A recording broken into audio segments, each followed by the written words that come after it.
Shalom a todos, que Adonai los bendiga. Este es Shabbat en casa, el episodio número 4. Muchas gracias por acompañarnos. Espero que hayan tenido una bendecida semana. Un tiempo de mates para compartir un rato con la familia. Bueno, hoy vamos a hablar del bautismo, de nuestra experiencia cuando nos bautizamos. Así es, vamos a contar un poco de cuando decidimos entregar la vida al Señor a través del bautismo, ¿no? Este es, mirá, mi certificado de bautismo, el 28 de marzo del 2010 me bauticé. Voy a recordar un poco el día ese, ¿no? Yo estaba con 17 años, joven aún. Tenía 17 años. Como he contado en otras historias, siempre del vientre de mi madre he ido a la iglesia.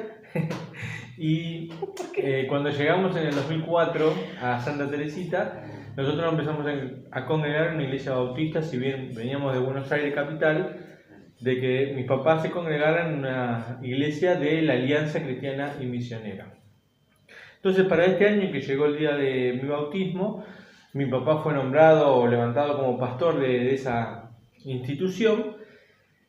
Y nosotros cuando llegamos en el 2004 nos congregamos en esa iglesia bautista hasta que sucedió esto. Pero en ese mismo tiempo, ¿no? Yo, que era joven, ¿no? Y que tenía mucha confianza en los líderes, en los amigos, ¿no? Me quise seguir congregándose en las dos. Ayudaba a mi papá en su congregación, tocando la guitarra. A veces poníamos el CD, me acuerdo, todavía lo tengo el otro día. El CD de la iglesia número 1 y el CD de la iglesia número 2, con canciones de Pablo Olivares y así. Y yo recién empezaba con la guitarra, así que bueno, era más de lo que sonaba el disco que lo que tocaba con la guitarra.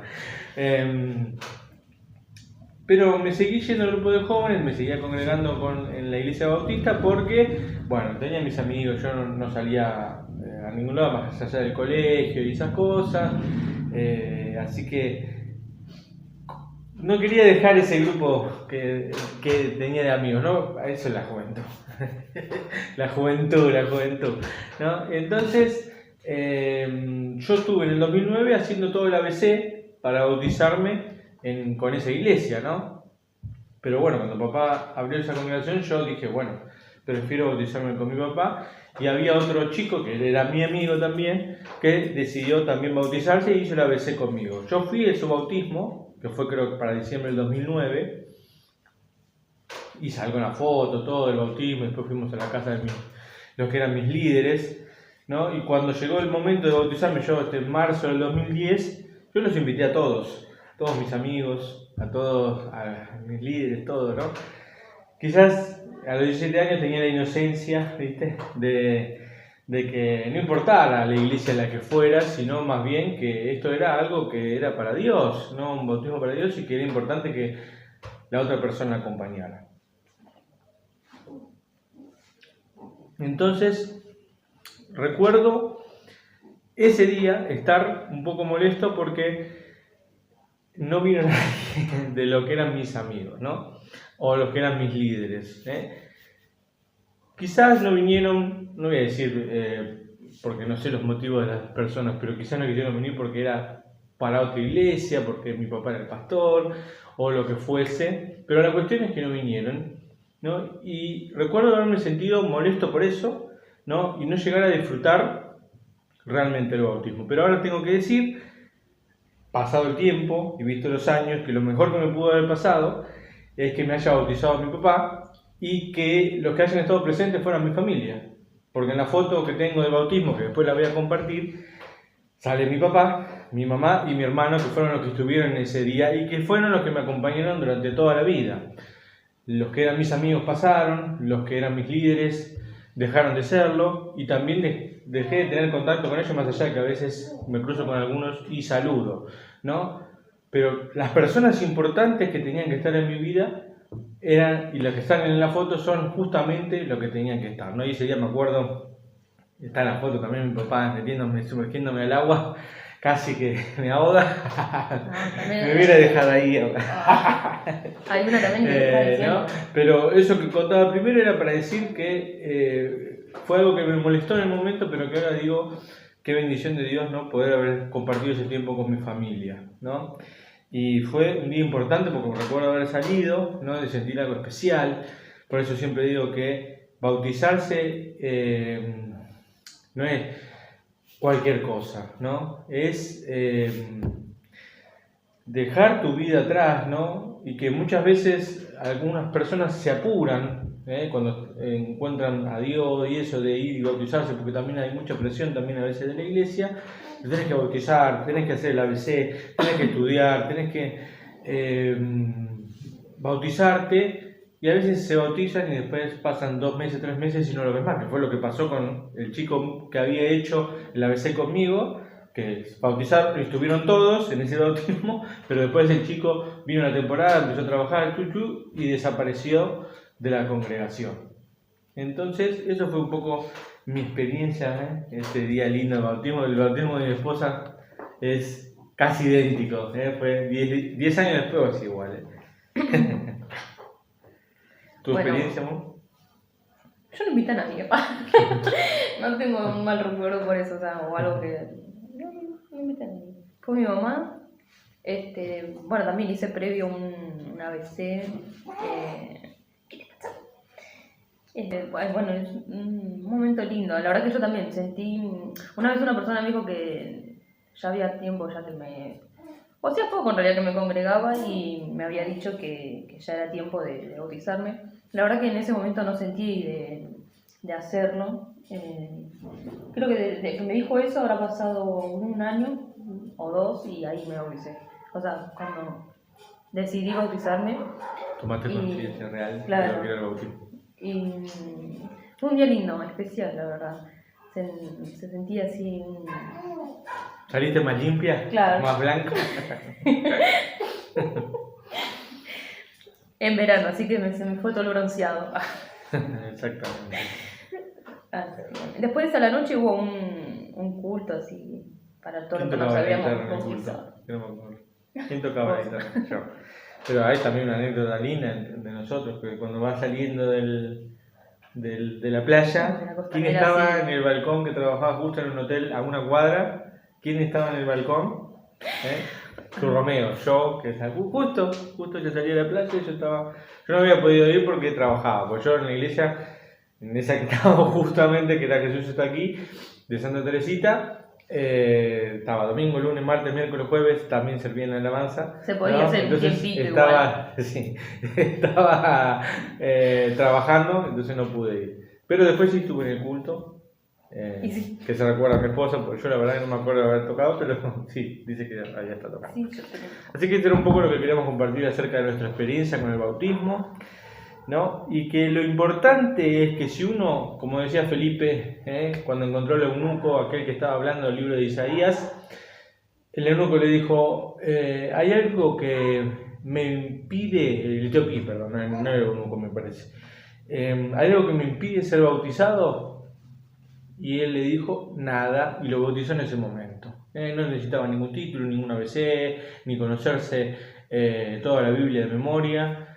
Está bien tomar conciencia de que te instruyan, que te digan lo que es el bautismo, pero tampoco tiene que ser una imposición, ¿no? Para sumar un número más, para decir tenemos un alma más para el Señor, y que después resulta que pasaron 3, 4 meses y no está más. Y también con el tema de los niños, ¿no? Primero bautizar a un bebé, como hace la Iglesia Católica, no lo compartimos porque la Biblia enseña que uno tiene que tener decisión, y cuando nace el nene nace sin pecado, no tiene pecado, por lo tanto no puedes hacer una nueva vida, ¿no? Y si es un nene de 10, 11, 12 años, no vivió tanto y no tiene tanta experiencia como para realmente hacer un cambio de vida, dejar el pasado atrás, ¿no? Y no significa el bautismo que vos automáticamente salís y ya, estás cambiado, no, es un proceso, no es que ya tenés la respuesta automática, ya cambiaste. Si vos mentías antes, te bautizaste, te entregaste tu vida a Yeshua o al Señor, ¿no? Y te arrepentís de tu vida y decís, bueno, ahora empiezo a caminar con el Señor, eso no significa que vas a ser perfecto, vas a saber a todos enseguida, no, vas a seguramente cometer equivocaciones como todos, pero es tu decisión, ¿no? No volver a comer. Si mentías, dejar de mentir, porque si vos te bautizaste y el día de mañana seguís mintiendo, en realidad no hubo un cambio real de vida. Bueno, eso es un poco lo que queríamos compartir. Seguimos con Shabbat en casa. Es una canción de mi autoría que se llama Anhelo tu presencia. Espero que les guste.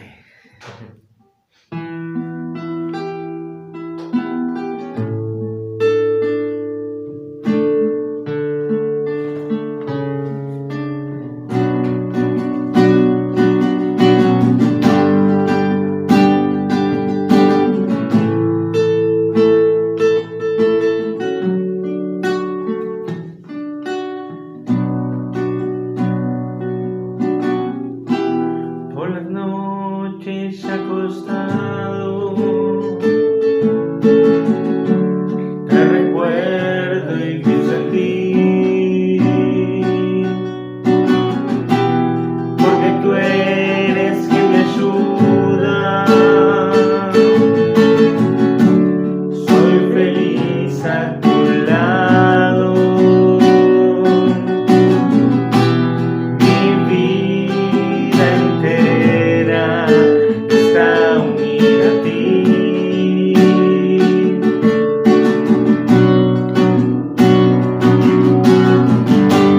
Tus manos no me sueltan si tú estás aquí.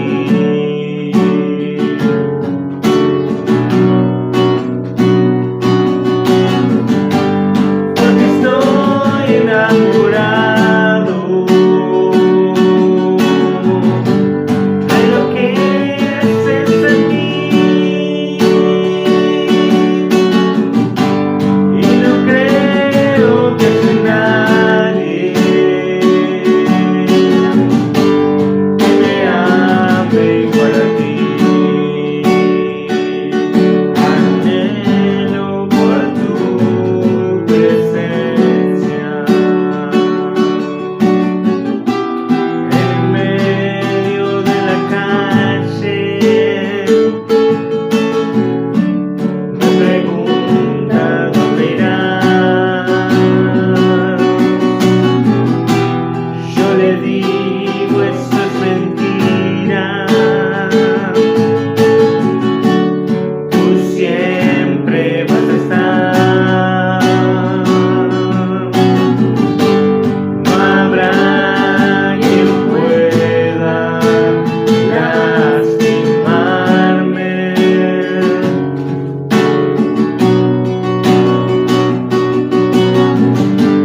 Si tú estás aquí a mi lado,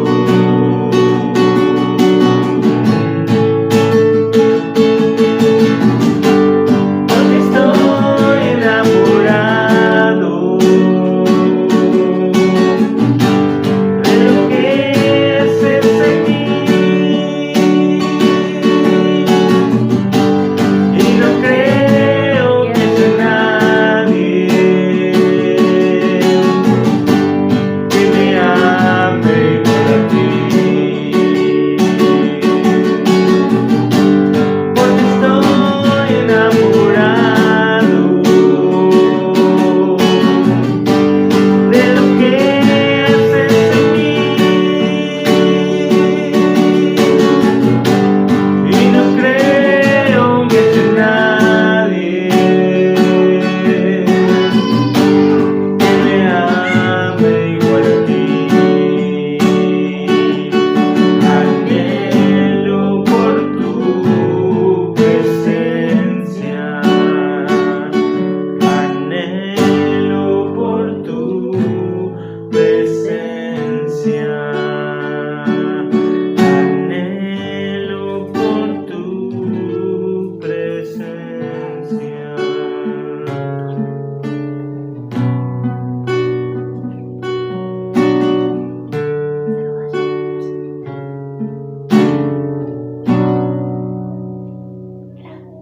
Bravo, Samu. Continuamos. Ahora dejamos a papá solito que prepara la palabra. el tiempo de la reflexión. Esta semana vamos a hablar acerca de Éxodo capítulo 25. Cosas que vienen de la mano de Dios. En el capítulo anterior, Provislu, Moisés sube al monte Sinaí para hablar con Adonai por 40 días y 40 noches. Así dice el texto bíblico. Es ahí donde Dios le muestra la imagen de cosas que es lo que vamos a hablar hoy. Vamos a leer Éxodo 25, versículo 1, que dice: habló el Señor a Moisés diciendo: habla a los hijos de Israel para que tomen para mí ofrenda de todo hombre que disponga a su corazón, tomarán mi ofrenda. Eso es lo que pide el Señor, que tomen ofrenda, y ahí le hace una aclaración: ofrenda que tomarán de ellos, oro, plata y cobre, y así, que lo pueden leer después. Pero al versículo 8 dice: harán para mí un santuario, un tabernáculo, y residiré en ellos, tal como todo lo que yo te muestro de la figura del tabernáculo y la figura de todos sus utensilios, así harán. Entonces Dios le está pidiendo al pueblo que realice la ofrenda para él y que éste levante un tabernáculo según lo que Dios le mostró a Moisés en el monte Sinaí. O sea, que las figuras que van a ver dentro del tabernáculo son creaciones de Dios, no son creaciones humanas, sino divinas. Ahí explica en el capítulo 25, que lo invito a leer todo, acerca de la creación del arca de testimonio. ¿Cuál es el arca de testimonio? Acá tenemos una réplica, está chiquita, el arca. A los que ven, les gustan las novelas bíblicas brasileñas, las tenés ahí, tenés el tabernáculo, todo, la menorá, candelabro bien grande, todo en grande, ¿no? De oro puro, que pareciera, ¿no? De oro puro y todo eso. O en películas lo puedes ver, pero esto es una réplica chiquita, para tenerla en casa, de lo que Dios le mostró a Moisés, ¿no? En la tapa, y explica en el capítulo 25 cómo tenía que ser la tapa de esta manera, ¿no? Y los dos querubines, uno mirándose uno al otro. Esto lo dice el texto bíblico, así tal cual lo tenemos aquí, ¿no? Después adentro del arca iban a poner los 10 mandamientos, la tabla con los 10 mandamientos, un maná, el pan de Dios, y la vara de Aarón, la que floreció, aquella que Dios validaba su sacerdocio delante de todo el pueblo de Israel cuando fue cuestionado. Después habla de la mesa, donde se ponía el pan de las fases, así dice la Torá en hebreo, ¿no? Que en la Reina Valera vamos a encontrar como el pan de la presencia. Ese pan famoso que David comió, que no era permitido comer, pero que le pidió el sacerdote cuando estaba escapando de Saúl, que le dijo: por favor, dame algo de comer. Y el sacerdote le dijo: no tenemos nada de comer. O una de las cosas que también tenemos que aprender, que eran sacerdotes de Dios que estaban en el pueblo de Nob y no tenían nada para comer más que el pan sagrado, y no lo podían comer, pero el sacerdote se los dio igual. Era cuando se cambiaba el pan, se ponía uno en caliente y ahí lo podían comer los sacerdotes, y bueno, se lo dio a David. En esa mesa que acá en el capítulo 25 ordena el Señor que construyan. Y después vemos que Dios manda a construir el candelabro, ¿no? 3 brazos de un lado, 3 brazos del otro, el brazo del medio, para poner las 7 velas que iban a iluminar esta menorá o el candelabro famoso que conocemos hoy en día. Uno lo ve y dice, cuando lo ven, algunos podrán decir: estos son objetos judíos del judaísmo, ¿no? Son objetos de Dios, son objetos creadores que fueron creados, directamente por Dios, porque acá el texto bíblico está resaltando que Moisés lo tenía que hacer tal cual Dios se lo mostró en el monte, ¿no? Y que el hombre tuvo que crear ese tabernáculo para que Dios more en ese lugar, ¿no? Si bien Dios no necesita un templo, no necesita un lugar, porque en este caso de Israel, que lo construyera para que él habitara allí y lo manejaran los sacerdotes que eran de la tribu de Leví. En el versículo 40 dice: mira y harás como las figuras que a ti se te han mostrado en el monte. Clarísimo Dios diciendo: estas figuras vienen de Dios y vienen de lo que Moisés vio en el monte Sinaí, vienen de ordenanza de Dios. Muchas iglesias tienen las cruces. No es una ordenanza de Dios tener una cruz en una congregación, porque estos son ordenanza de Dios de tenerla. Si bien muchas iglesias ahora con el avance de la tecnología y con el acercamiento al pueblo de Israel ponen en sus iglesias una menorá, a veces una similitud al arca de la alianza. Pero son elementos dados por Dios para que estén en el tabernáculo y así Dios moraba con el pueblo de Israel. No tiene que ver con el judaísmo, ni judaizar, ni nada por el estilo. Lo podés leer vos también en Éxodo 25. ¿No? Si bien para aquellos que son cristianos, y va a contrastar un poco con lo que dice Hebreos, capítulos 8 y 9, que también va de la mano con la parashá de esta semana, donde explica todo cómo se hacía antiguamente y cómo era la costumbre de los levitas y del pueblo de Israel, más allá de que el libro de Hebreos se refiere más a un pacto antiguo, el de sacrificar animales, y lo compara con lo que Yeshua hizo después, ¿no? Y habla un poco en el capítulo 8, ¿no?, acerca de lo que también dice la palabra de Dios, que Dios iba a hacer un nuevo pacto con ¿quién? Con Israel, con Judá y con la casa de Israel, y pondré la ley en su mente y en sus corazones. Porque a veces nos gustan los versículos, pero nos gusta sacar algunos del contexto y decir esto para la iglesia, va a ser el nuevo pacto con nosotros, la iglesia, ¿no? El libro de Hebreos, el nombre lo dice, está dirigido a hebreos. El texto de Jeremías dice, haré un nuevo pacto con la casa de ¿quién? De Israel y de Judá.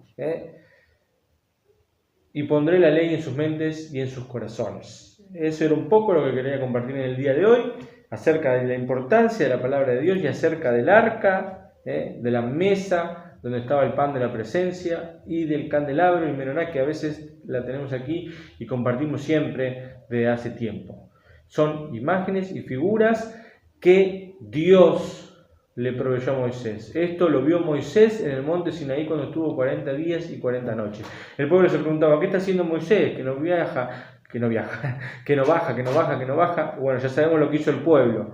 Pero Moisés estaba en la presencia con Dios, diseñando, Dios que le estaba mostrando, bueno, ahora tienen que hacer un tabernáculo, lo tienen que hacer así, y dentro del arca, y también nos habla también del orden de Dios para todas las cosas. El arca lo tienen que hacer así, las cortinas del tabernáculo de este color, de este tamaño y de esta forma. Nos habla de la ordenanza y del orden que tiene el Creador. Que Adonai los bendiga, nos encontramos el próximo Shabbat. Bendiciones.